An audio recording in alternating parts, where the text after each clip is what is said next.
assalamualaikum, selamat siang kakak semuanya. Masih bersama saya yang meneruskan ceritanya ya. Karena cerita ini babnya juga panjang ya. Dan gimana cerita ini menurut kakak semuanya? Menghibur, menarik, atau membuat bosan? Komentarnya ya, karena saya ingin tahu gimana komentar-komentar kakak-kakak yang mengikuti cerita dari saya ini. Oke, di cerita sebelumnya Niko mulai curiga ya pada Tiara. Apakah Tiara itu sebenarnya ibu kandung Gary? Tetapi dia belum menemukan bukti-bukti yang nyata untuk membuktikannya ya. Oke, langsung saja ke cerita selanjutnya. Selamat mendengarkan. Niko mengangkat alisnya keheranan. Kemarin malam dia memanggilku tanpa kata Pak. Tapi sekarang dia memanggilku dengan sebutan Pak Niko. Lalu Niko berkata, ada sesuatu yang ingin kubicarakan denganmu, Nona Tiara. Aku minta maaf kalau sikapku kemarin malam membuatmu syok. Dan aku harap kamu tidak terlalu memikirkannya. Apalagi aku hanya tanda lahir di pundakmu itu terlihat familiar bagiku. Jadi aku tidak bermaksud untuk menyakitimu. Tiara tidak menyangka kalau Niko akan meminta maaf. Dia tercengang, tapi setelah itu dia bisa menenangkan dirinya. Lalu dia berkata dengan tenang, "Jangan khawatir, aku tidak memasukkannya dalam hati." Meskipun dia berkata seperti itu, dia tetap akan menjaga jarak dari laki-laki itu. Meskipun Niko bisa merasakan kewaspadaan Tiara padanya, dia tidak terganggu dengan itu dan dia mengganti topik pembicaraan mereka. Oh iya, apakah kamu tertarik untuk mengajari Gary bermain biola, Nona Tiara? Tiara terkejut mendengarnya. Tunggu dulu. Apa? Apa aku diminta menjadi gurunya Gary? Apa kamu mau, Nona cantik? Gary menatap Tiara dengan sumringah. Itu. Tiara mengerutkan keningnya, ragu-ragu untuk menolak permintaan laki-laki itu. Tapi belum sempat dia menjawab, Niko menyela perkataannya. Tentu saja, aku akan pastikan jam mengajarmu tidak bertabrakan dengan jadwal orkestramu. Kamu hanya perlu mengajari Gary saat kamu sedang tidak sibuk mempersiapkan orkestra. Sebagai gantinya, aku akan membayarmu sekitar 4 juta per jamnya. Bagaimana menurutmu? 4 juta per jam. Tiara tercengang mendengar penawaran gajinya. Meskipun awalnya Tiara berencana untuk jaga jarak dari Niko setelah apa yang terjadi tadi malam, tapi entah kenapa dia tertarik untuk menerima tawaran ini. Apalagi dia bisa hidup lebih baik dengan adiknya kalau dia bisa punya penghasilan tambahan. Selain itu, adiknya tidak perlu lagi harus bekerja keras menjadi guru les demi uang yang tidak seberapa jumlahnya. Tapi Tiara tidak mengiyakan tawarannya saat itu juga, meskipun dia tergoda. Pak Niko, sebelumnya Anda mencoba menjauhkan saya dari Gary kan? Saya tahu Anda tidak menyukai saya. Jadi, pertanyaannya adalah, kenapa kamu sekarang berubah pikiran? Niko terkejut mendengar pertanyaan Tiara yang terus terang, tapi setelah terdiam sejenak, dia menjawab, sebenarnya Aku sudah mencari tahu sedikit tentangmu.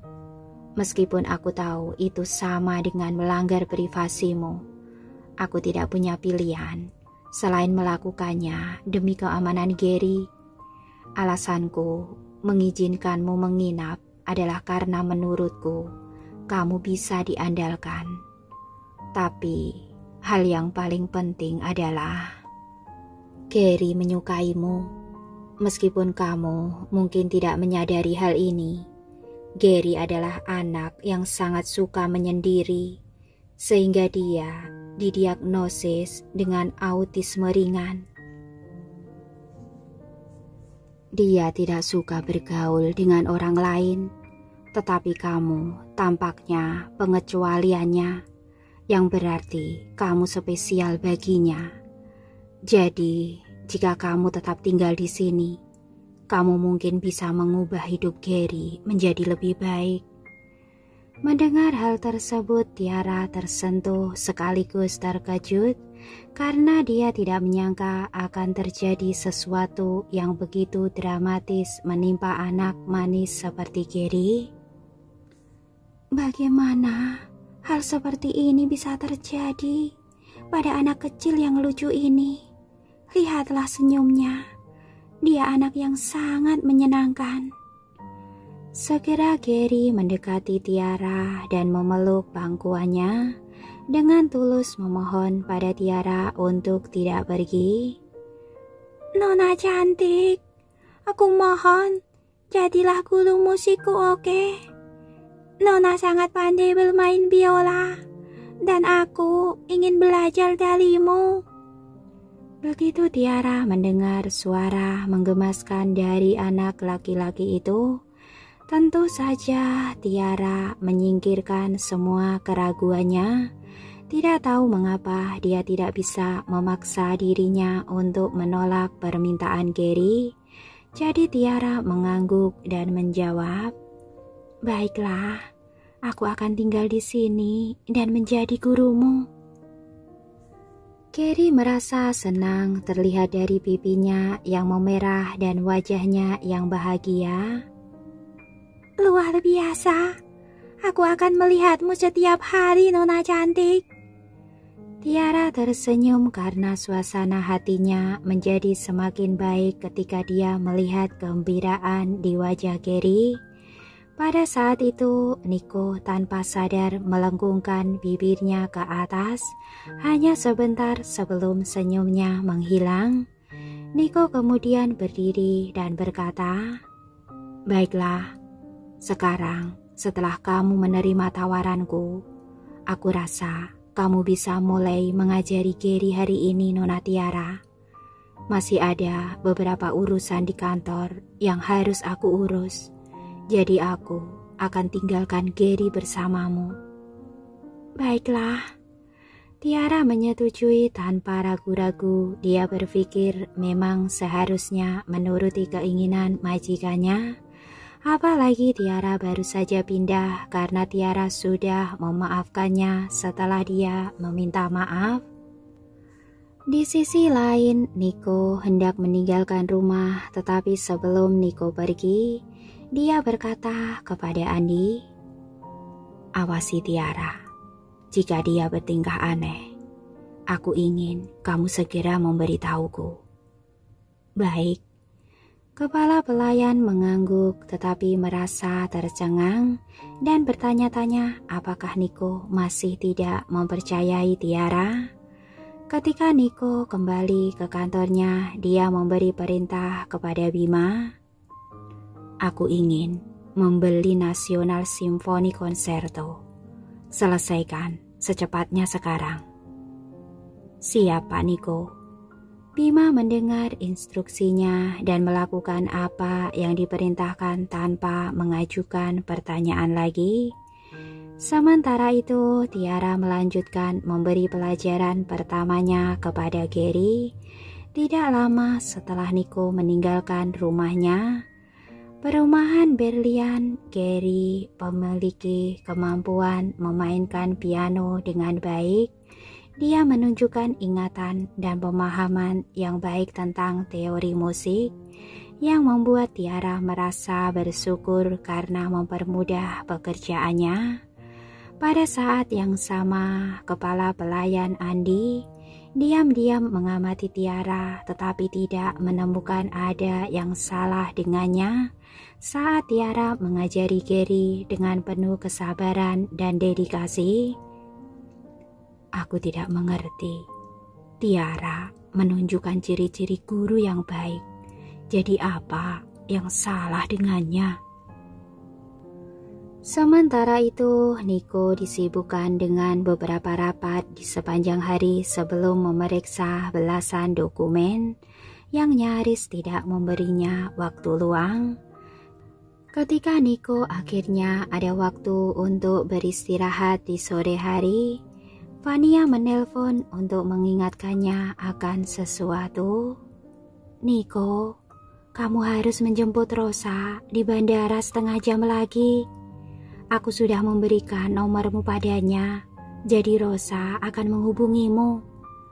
Setelah mendengar itu, Niko tidak mengatakan apa-apa, hanya menjawab singkat.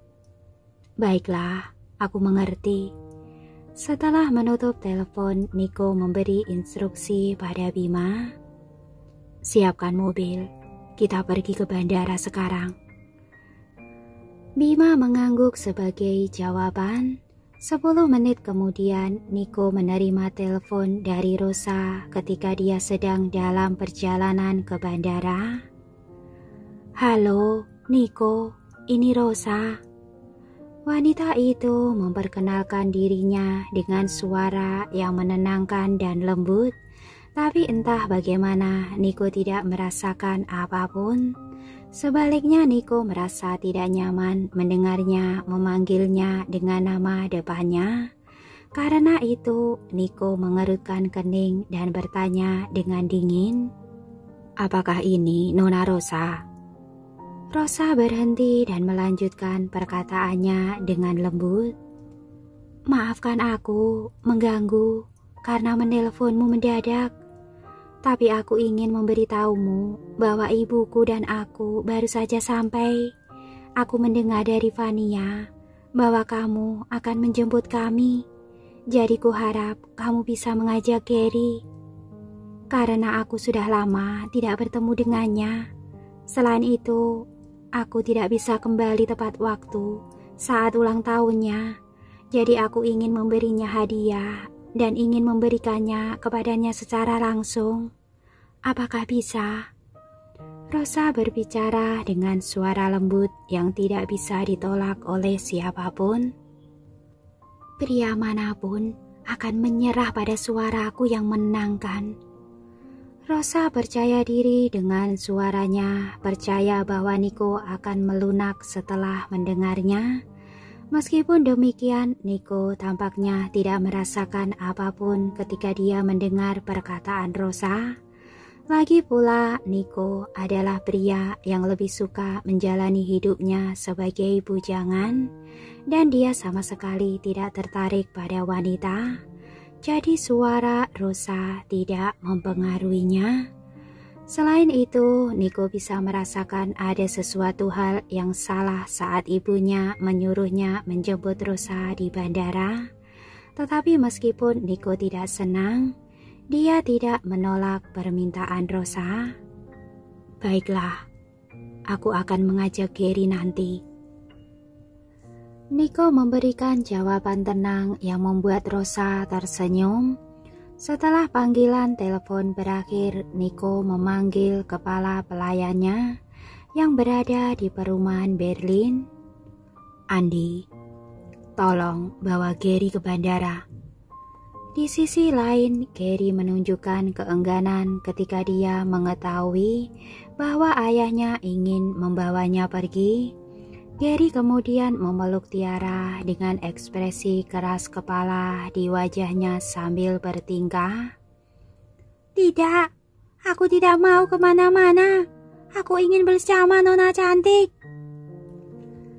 Tak berdaya, Andi mencoba yang terbaik untuk membujuk Gary.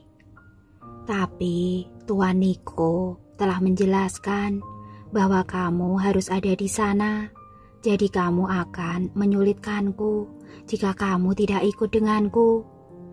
Gary bereaksi dengan ekspresi murung di wajahnya, tetapi setelah ragu-ragu sejenak, Gary mengalihkan perhatiannya ke Tiara dan bertanya, "Nona cantik, maukah kamu ikut denganku?" "Apa?" Tiara tercengang. Dia didorong oleh hatinya untuk mengatakan tidak, tapi sebelum apapun bisa keluar dari mulutnya, Gary menyelanya. Gary bergumam dan berkata, "Aku ingin Nona cantik ikut bersamaku. Jika kamu tidak ikut, maka aku tidak akan pergi kemanapun." Ketika Andi mendengar itu, dia mengalihkan pandangannya ke Tiara.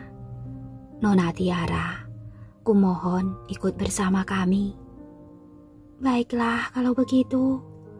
Tiara merasa geli namun tidak berdaya, pada akhirnya memutuskan untuk pergi bersama kepala pelayan. Setengah jam kemudian mereka tiba di bandara, di mana mereka bertemu dengan Nico. Ketika Nico memperhatikan kehadiran Tiara, Nico mau tidak mau merasa tercengang. Tiara dengan canggung berkata, "Gary yang bersikeras agar aku ikut." "Iya, itu adalah ideku, Nona cantik, untuk ikut bersamaku." Gary menjelaskan maksudnya dengan menekankannya sekali lagi. Sementara itu, Nico mengarahkan pandangannya pada Gary dan Tiara tanpa mengucapkan sepatah kata pun lagi. Tetapi entah bagaimana Nico berpikir bahwa hal tersebut tidak masalah. Ketika Nico sedang berpikir, Rosa dan ibunya Yanti muncul dengan barang bawaan mereka di pintu gerbang bandara. Berdiri di tempat dengan tubuh tegak, Nico menyapa kedua wanita itu ketika mereka semakin dekat. "Halo Bu Yanti, halo Nona Rosa." "Sudah lama kita tidak bertemu, Nico." Rosa melengkungkan bibirnya ke atas dan tersenyum dengan anggun. Rias wajahnya yang cantik menonjolkan auranya sebagai putri dari keluarga bergengsi. Pada saat itu, Rosa menatap Nico dengan rasa kagum yang hampir tidak bisa dia sembunyikan. "Astaga, Nico terlihat jauh lebih tampan dan luar biasa daripada beberapa tahun yang lalu. Tidak hanya menawan dan tampan, tapi Nico juga mengeluarkan aura yang gagah. Kurasa ini alasanku mengapa dia menjadi orang yang aku sukai selama bertahun-tahun. Tetapi satu-satunya hal yang menyedihkan adalah cara Nico menatapku. Cara Nico menyapaku terdengar seperti orang asing, bukan?" "Oh, wow. Kita tidak bertemu selama bertahun-tahun, tetapi sekarang kamu terlihat seperti seorang pengusaha sukses dan berbakat, Nico. Sekarang kamu menjalankan grup Samuel. Kamu tampak lebih gagah dan cakap, mengingatkanku pada ayahmu ketika dia masih muda. Bahkan menurutku, pesonamu bisa menandingi ayahmu saat itu." Tak lama kemudian, Yanti yang berpakaian seperti istri orang kaya bergabung dalam percakapan dan memuji Nico sambil terus memperhatikannya. "Terima kasih atas pujiannya," Nico menjawab dengan dingin dan melambai pada Gary. "Gary, kemarilah dan sapalah." Setelah mendengar itu, Gary mendekat dan menyapa mereka dengan sopan. "Halo, Nyonya Yanti. Halo, Nona Rosa." Terlepas dari sapaannya yang sopan, nadanya entah bagaimana terdengar agak dingin dan acuh tak acuh, seolah-olah ada kerenggangan di antara mereka. Di sisi lain, Rosa tersenyum dan mendekati Gary ketika dia melihatnya. Ya ampun, kamu sudah tumbuh sangat tinggi, Gary. Kamu anak yang sangat menggemaskan, yang mirip seperti ayahmu. Ngomong-ngomong, aku Rosa. Aku dulu pernah menggendongmu ketika kamu masih kecil, tapi aku ragu kamu mengingatnya. Rosa kemudian mengulurkan tangannya untuk mencubit pipi Gary, namun disambut dengan reaksi yang membuatnya malu.